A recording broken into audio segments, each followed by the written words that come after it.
Hello friends, welcome to my channel Fiction Science. I, Pragati Raizada, come up with new topic classification of carbohydrates. Hello guys, all of you are fine. In the previous lecture we have discussed the introduction of carbohydrates and now in this lecture we are discussing the classification of carbohydrates on the basis of hydrolysis.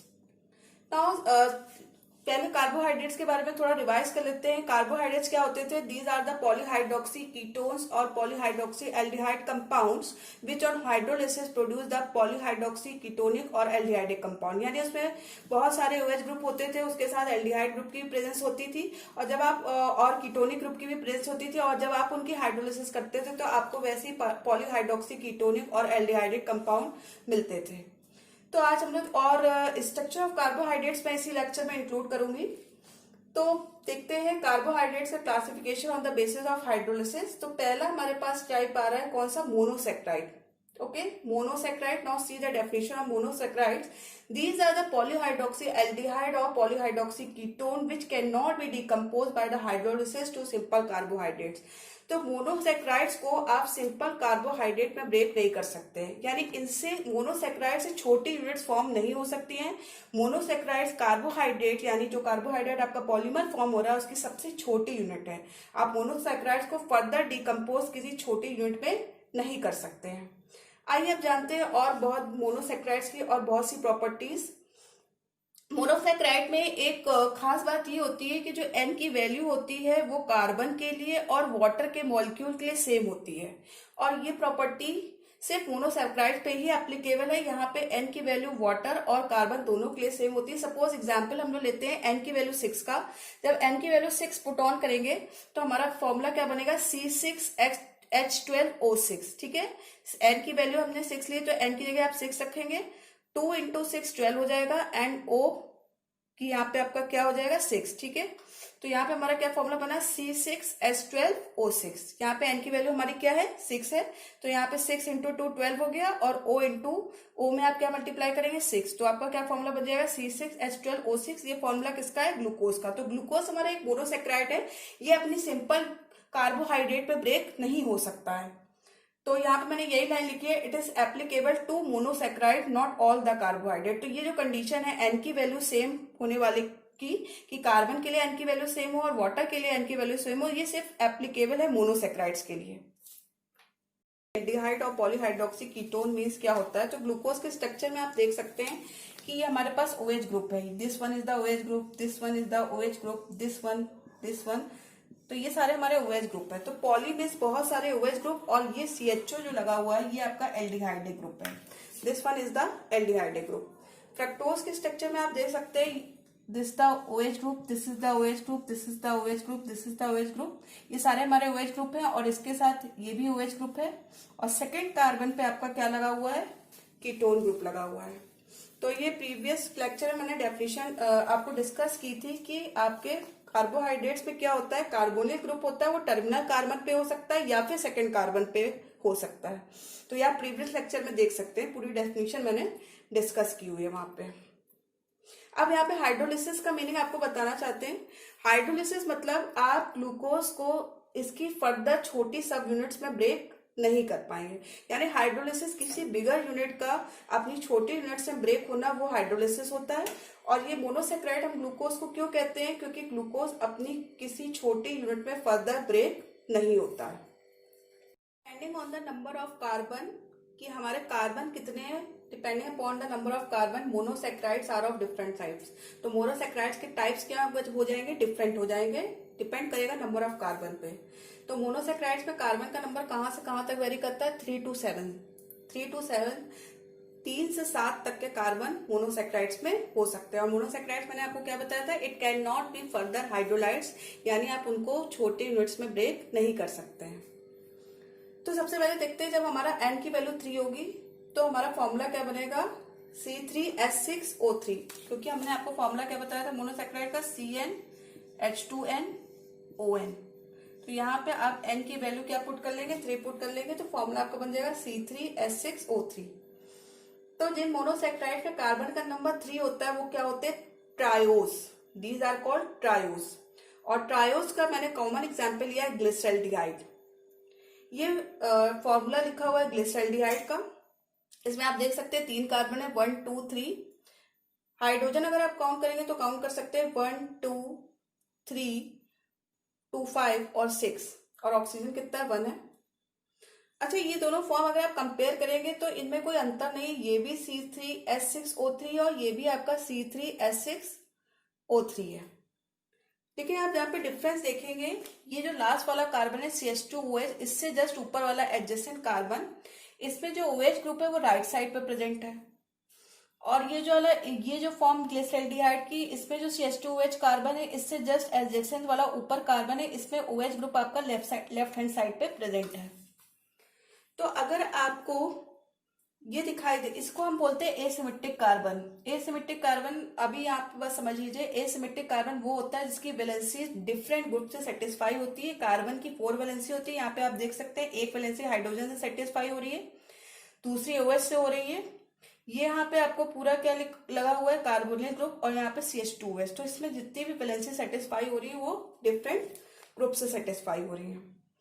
तो यह जो glyceraldehyde होता है वो क्या होता है, optically active होता है, यानी इसको हम लोग एसिमेट्रिक कार्बन कहते हैं। और एसिमेट्रिक कार्बन की वजह से इसके पास क्या है, ऑप्टिकल एक्टिविटी है। तो ग्लिसरॉल्डिहाइड हमारा ऑप्टिकली एक्टिव कंपाउंड है और इसकी 2 फॉर्म है, एक तो D फॉर्म है और एक L फॉर्म है।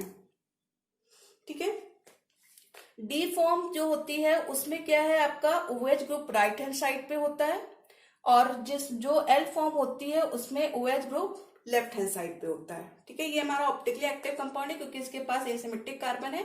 तो बस आपको फोकस यहाँ पे करना है, अगर हमारा OH group right hand side पे है तो ये D फॉर्म है ग्लिसरॉल्डिहाइड की, अगर OH group left hand side पे है तो हमारा वो L फॉर्म है। ठीक है, तो आप ऐसे भी याद रख सकते हैं। RD शर्मा बुक आपने पढ़ी है, RD शर्मा क्लास 10 में चलती है। तो अगर आपका राइट हैंड साइड पे OH ग्रुप है तो हमारा कौन सा फॉर्म है, D फॉर्म, और लेफ्ट हैंड साइड पे अगर हमारा OH है तो हमारा कौन सा है, L फॉर्म। तो ये D glyceraldehyde and it is the L glyceraldehyde. उसके बाद यहाँ पे मैंने वर्ड लिखा है एल्डोट्रायोस। एल्डोट्रायोस मतलब एल्डो वर्ड मैंने यूज किया एल्डिहाइड ग्रुप के लिए, और क्योंकि इसमें 3 कार्बन वाला ये हमारे पास मोनोसेक्राइड है इसलिए इसका नाम क्या है, एल्डोट्रायोस। When OH group on carbon adjacent to CH2OH group lies on the right hand side, it is D-glyceraldehyde। तो जो हमने अभी आपको पहले स्ट्रक्चर लिखाया था और D-glyceraldehyde एक्सप्लेन किया था, वही वर्ड्स पे लिखा हुआ है। अगर CH2OH के बाद वाले कार्बन पे OH राइट साइड पे होता है तो आपका D-glyceraldehyde होता है, और when OH group on carbon atom adjacent to CH2OH group lies on the left hand side, it is L-glyceraldehyde। अगर CH2OH के बाद जो कार्बन है उस पर OH ग्रुप आपका लेफ्ट हैंड साइड पे होता है तो वो L-ग्लिसरॉल्डिहाइड होता है। अब हम आपका मोनोसेक्राइड्स ट्रायोस का एक नेक्स्ट एग्जांपल देखने जा रहे हैं जिसका नाम है डाईहाइड्रोक्सी। तो इसका जनरल फॉर्मूला आपको बताया था मैंने, ट्रायोस का C3H6O3। ये देखिए फॉर्मूला, इसमें आप कार्बन कंपेयर कर सकते हैं, 3 कार्बन, और आपके हाइड्रोजन हो जाएंगे 4 2 6 और ऑक्सीजन आपके 3 हो जाएंगे। लेकिन ये कंपाउंड क्या है आपका, डाईहाइड्रोक्सी। यहाँ पे आपको देखिए कीटोनिक ग्रुप की प्रेजेंट दिख रही है, इसलिए मैंने इसको क्या लिखा हुआ है, ये कीटोन ग्रुप है आपका C+O, कीटो ट्रायोस। तो ये आपका क्या है, कीटो ट्रायोस। नाउ हम नेक्स्ट मोनोसेक्राइड्स देखने जा रहे हैं जिसमें कार्बन का नंबर क्या है, 4 है, एन की वैल्यू हमारी क्या है, 4 है। तो देखिए अगर आप इस जनरल फॉर्मूले में रखेंगे CnH2nOn, तो इसमें हमारा हो जाएगा C4, एन की जगह 4 हो जाएगा, और 2 × 4 8 NO4, तो हमारा क्या हो जाएगा C4H8O4। तो जिसमें इसका नाम जिसमें कार्बन का नंबर 3 था वो ट्रायोस थे। अब हमारे पास जिसमें कार्बन का नंबर 4 है वो क्या है, टेट्रोस। तो टेट्रोस का एग्जाम्पल मोस्ट कॉमन कौन सा है, इरिथ्रोस। इरिथ्रोस का मैंने स्ट्रक्चर बनाया हुआ है, ये भी 2 फॉर्म में आपका एग्जिस्ट करता है, L फॉर्म और T फॉर्म।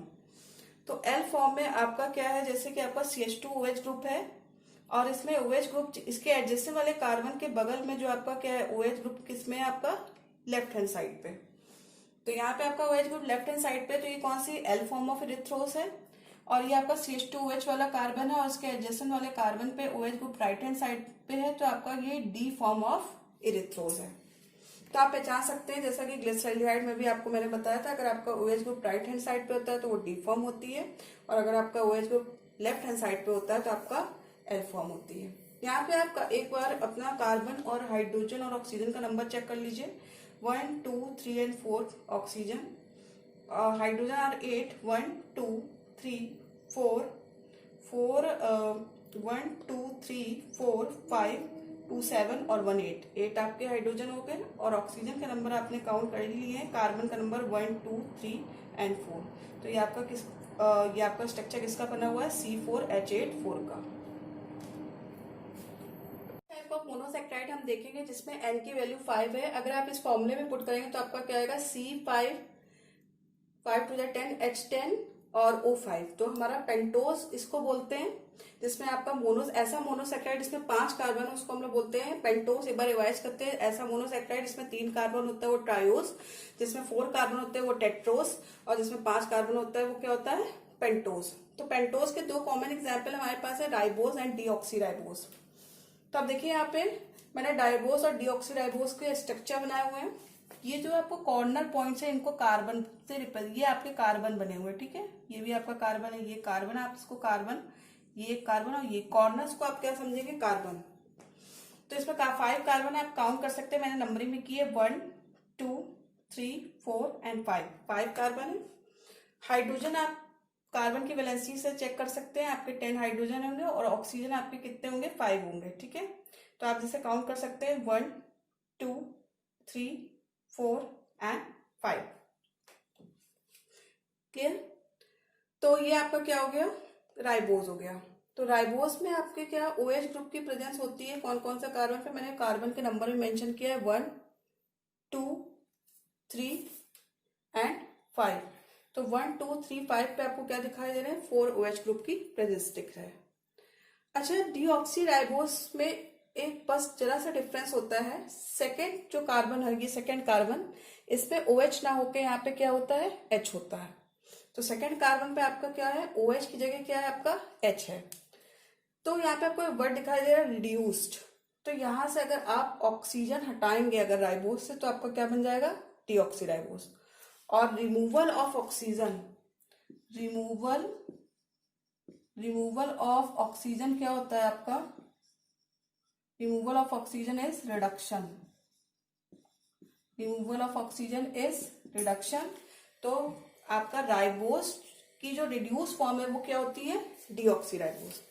तो डीऑक्सीराइबोज में आपके कहाँ पे OH ग्रुप है? 1 पोजीशन पे, 3rd पोजीशन पे और 5th पोजीशन पे, ठीक है।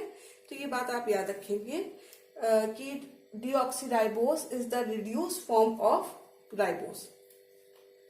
नाउ मोनोसेक्राइड का नेक्स्ट टाइप हम पढ़ेंगे जिसमें कार्बन का नंबर क्या है? 6 है। तो अगर आप फॉर्मूले में रखेंगे, जैसे कि हम पर्सनल फॉर्मूला देखते चले आ रहे हैं, CnH2n ON, तो इस फॉर्मूले अगर हम रखेंगे तो हमारा क्या हो जाएगा? C6H12O6। तो जिसमें N का नंबर हमारे पास 6 है वो क्या होते हैं? हमारे हेक्सोज। हेक्सोज के 2 कॉमन एग्जाम्पल्स है, ये हमें अच्छे से पढ़ने, glucose and fructose. Glucose and fructose, इसका स्ट्रक्चर पहले भी डिस्कस करा है इसी लेक्चर में, देखते हैं यहाँ पे। तो ये आपका हो गया OH ग्रुप। अब यहाँ पे देखिए OH ग्रुप है यहाँ पे सेकेंड कार्बन पे, और 3rd कार्बन पे लेफ्ट साइड पे, राइट साइड पे आपका सेकेंड कार्बन पे राइट साइड पे, और लेफ्ट साइड पे आपका 3rd कार्बन पे।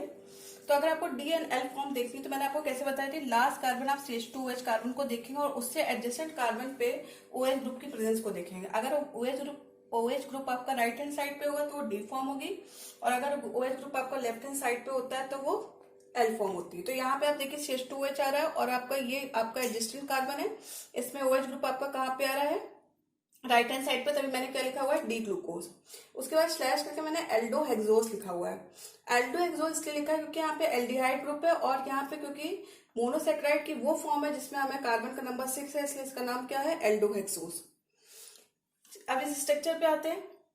इस स्ट्रक्चर में देखिए CH2OH ग्रुप है और इसके एडजेसेंट कार्बन पे OH ग्रुप आपका कौन सा साइड पे? राइट हैंड साइड पे। तभी मैंने क्या लिखा है? D fructose. तो ये फ्रक्टोज का एग्जाम्पल है।